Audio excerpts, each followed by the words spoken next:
ইযা জাআ আজালুহুম লা ইস্তাখিরুনা সাআতাও ওয়া লা ইস্তাকদিমুন। কোরআনে আল্লাহ তাআলা বলছি, যখন তোমার নির্ধারিত সময় চলে আসবে, সময় ফুরিয়ে যাবে, লা ইস্তাখিরুনা সাআতাও ওয়া লা ইস্তাকদিমুন। এক সেকেন্ড তোমার পরেও জান কবজ করা হবে না, এক সেকেন্ড আগেও কবজ করা হবে না। তুমি যেখানেই থাকো সেখানেই মালাকুল মাউত হাজির হয়ে যাবে। এজন্য কোরআনে আল্লাহ তাআলা বলছে, আইনামা তাকুনু ইউদরিকুমুল মাউতু ওয়ালাউ কুনতুম ফি বুরুজিম মুশাইয়াদা। কোরআনে আল্লাহ তাআলা বলছে, আইনামা তাকুনু ইউদরিকুমুল মাউত, যেখানে তোমরা থাকো না কেন মৃত্যু তোমাদেরকে গ্রাস করবে, মৃত্যু এসে তোমাদেরকে ধরে ফেলবে। ওয়ালাউ কুনতুম ফি বুরুজিম মুশাইয়াদা, মৃত্যু থেকে বাঁচার জন্য যদি তুমি লোহার প্রাচীর নির্মাণ করো যেখানে যাররা পরিমাণ ছিদ্র থাকে না, এরকম ঘর নির্মাণ করে যদি তুমি চিন্তা করো আজরাইল তো আসতে পারবে না, আমার তো মনে হয় আর মরণ হবে না, সমস্ত ছিদ্র আমি বন্ধ করে দিলাম মৃত্যু থেকে বাঁচার জন্য। আল্লাহ তাআলা বলছে, এরকম চিন্তা করে যদি তুমি লোহার অট্টালিকা, লোহার প্রাসাদ যদি নির্মাণ করো, ইউদেরিকুমুল মাউত, মৃত্যু ধরবে তোমাকে, এটা থেকে বাঁচার কোন উপায়। এজন্য কোরআনে আল্লাহ তাআলা বলছে, কুল্লু নাফসিন যায়িকাতুল মাউত ফামান যুহযিহা আনিন নারি ওয়া উদখিলাল জান্নাতা ফাকাদ ফাজ। কোরআনে আল্লাহ বলছে, এমন কোন নফস পৃথিবীতে কি আছে, এমন কোন প্রাণ কি পৃথিবীতে আছে যে না মৃত্যুর স্বাদ গ্রহণ করতে হবে না? প্রত্যেকটা প্রাণকে, মানুষ, পশু পাখি, যত প্রাণ পৃথিবীতে আছে সমস্ত প্রাণকে একদিন মৃত্যুর স্বাদ এটা গ্রহণ করতে হবে। সবাইকে যেহেতু ইন্তেকাল করতে হবে, এই যে সবাই ইন্তেকাল করেছে, ইন্তেকালের পরে সবাই দুইটা শ্রেণী হয়ে যাবে। কোরআনে আল্লাহ তাআলা বলছে, ফামান যুহযিহা আনিন নারি ওয়া উদখিলাল জান্নাতা ফাকাদ ফাজ। এক শ্রেণী হবে পাস, আরেক শ্রেণী হবে ফেল। এই যে দুই ভাগ হয়ে গেছে। পরকালীন জীবনের পাস এবং ফেল এটা আপনি দুনিয়াতে নাও বুঝতে পারেন, কিন্তু আপনি চোখ বন্ধ করলেই দুই শ্রেণীর যে কোনো এক শ্রেণীতে ঢুকে যাবেন। তো কে পাস? ফামান যুহযিহা আনিন নার, যে নিজেকে, যাকে জাহান্নাম থেকে মুক্তি দেয়া হয়েছে, ওয়া উদখিলাল জান্নাতা, জান্নাতে প্রবেশ করানো হয়েছে, অর্থাৎ যে নিজেকে জাহান্নাম থেকে মুক্ত রাখার মতো কাজ করতে পেরেছে, জান্নাতে প্রবেশ করার মতো কাজ করতে পেরেছে, ফাকাদ ফাজ, সে হচ্ছে পাস, সে হচ্ছে সফল কাম, সে হচ্ছে কৃতকার্য। আর যে জাহান্নাম থেকে নিজেকে মুক্ত রাখার মতো কাজ করে নাই, জান্নাতে প্রবেশ করার মতো কাজ করে নাই, আল্লাহ তাআলা যাকে জাহান্নাম থেকে নিষ্কৃতি দেন নাই, জান্নাতে প্রবেশ করান নাই, সেই হচ্ছে ফেল, সেই হচ্ছে চরম দুর্ভাগা ক্ষতিগ্রস্ত বান্দা।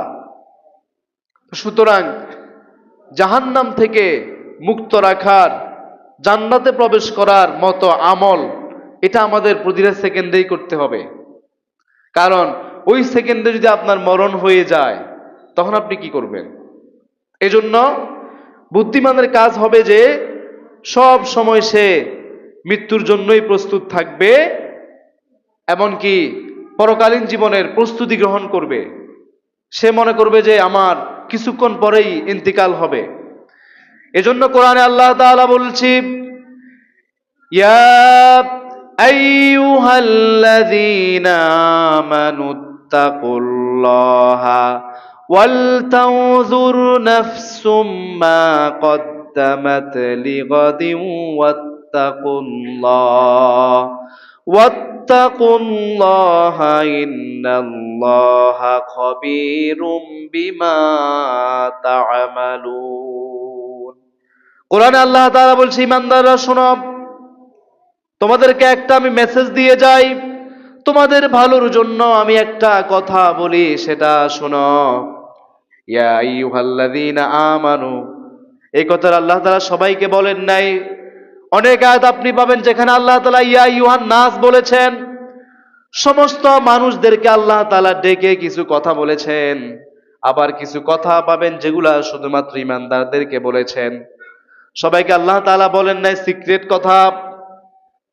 আল্লাহ তাআলা বলছে ইত্তাকুল্লাহ, আল্লাহকে তোমরা ভয় করো, তার মানে হচ্ছে তাকওয়া অবলম্বন করো, ফরজগারিতা অবলম্বন করো, গুনাহ থেকে সবসময় বেঁচে থাকা, এই চিন্তা তোমার ভিতরে রাখবে। ওয়াল তানজুর মা নাফসুম মা কদ্দামাত লিগাদিন ওয়াত্তাকুল্লাহ, আর আগামী কালের জন্য কি তুমি প্রেরণ করেছো সেটার প্রতি লক্ষ্য রাখো। পরকালকে আল্লাহ তাআলা আগামীকাল বলেছেন, আগামীকালে আরো কম। পরকালের তুলনায় আপনি 2-3 মিনিট মাত্র হায়াত পান, জীবন পান। তাহলে এই যে আগামীকাল, আল্লাহ তাআলা বলেছে আজকে শুক্রবার মনে করেন, কালকে শনিবার, শনিবারে আপনার ইন্তেকাল হয়ে গেল, এটাই চিন্তা রাখবেন কালকে আমার মরণ হবে। তো কালকের জন্য আমি কি পাঠালাম এটা আল্লাহ তাআলা একটু দেখতে বলেছেন, ওটার দিকে একটু খেয়াল রাখিও তোমরা।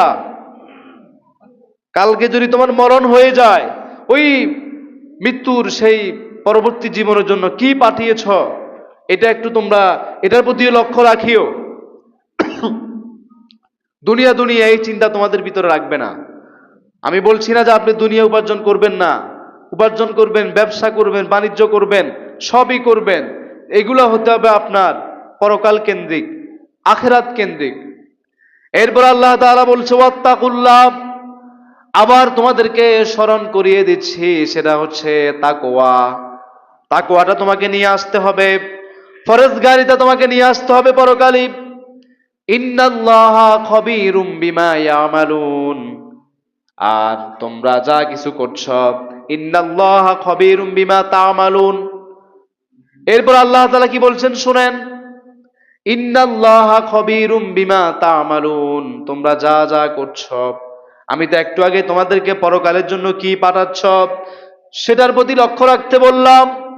এরপর আল্লাহ তাআলা বলছে তিনি সবকিছু জানেন, তার মানে হলো আপনি আপনার জীবনের যত কাজ করেন না কেন সবকিছুর খবর আল্লাহ তাআলা রাখেন। এর মানে হচ্ছে তোমাদের যা কাজ হবে, দুনিয়ার জন্য যা করবা, এটা পরকাল কেন্দ্রিকই হতে হবে। তুমি যে ব্যবসা করবা, ব্যবসাটাও তোমার পরকালীন জীবনের জন্য হতে হবে। ব্যবসা তো ইবাদত। চাকরি করবা, ওইটাও হতে হবে পরকাল কেন্দ্রিক, যেখানে কোনো ভেজাল মিস্ত্রি থাকবে না, হারাম কোনো উপার্জন তোমার থাকবে না। কৃষি কাজ করবা, সেটাও তোমার থাকবে পরকাল কেন্দ্রিক। এভাবে আপনার যা আছে কাজ করেন, ঘুম থেকে উঠে ঘুম যাওয়া পর্যন্ত সমস্ত কাজগুলা আপনার হতে হবে পরকাল কেন্দ্রিক। মৃত্যুর জন্য নিজেকে সবসময় প্রিপেয়ার্ড রাখা, মৃত্যুর জন্য প্রস্তুত থাকা। আমার মনে হয় যেন আগামীকালে ইন্তেকাল হয়ে যাবে, এই চিন্তা মাথায় রেখে আপনার জীবনে সব কাজ করবেন। আপনি রান্না বান্না করছেন, সেখানেও একই চিন্তা রাখবেন আগামীকাল ইন্তেকাল হয়ে যাবে। এগুলো যাতে আমাদেরকে ইবাদত থেকে গাফেল না রাখে, সালাত থেকে গাফেল না রাখে, আল্লাহ জিকির থেকে গাফেল না রাখে। দুনিয়ার কাজ, আমাদের সমস্যা হলো যে এগুলো করতে করতে আমরা আল্লাহকে ভুলে যাই। সালাত চলে যায়, নামাজ চলে যায়, জিকির চলে যায়, তেলাওয়াত চলে যায়, সুন্দর কথা বলা চলে যায়, মাথাটা গরম হয়ে যায় কাজ করতে করতে। মহিলাদের দেখবেন অনেক সময়, তা আপনাকে এমন কাজ করতে কে বলছে যে কাজ করলে আপনার মাথা গরম হয়ে যাবে? আর মাথা গরম হয়ে আপনি আপনার ছেলে মেয়েকে গালিগালাজ করবেন, আপনি আপনার স্বামীকে গালিগালাজ করবেন। এমন কাজ কেন করবেন যেটার কারণে আপনি পরকাল নষ্ট করছেন? আল্লাহ তাআলা আমাদের সবাইকে এই যে সংক্ষিপ্ত কথার উপর আমল করার তৌফিক দান করুক। সকলে বলে আমিন।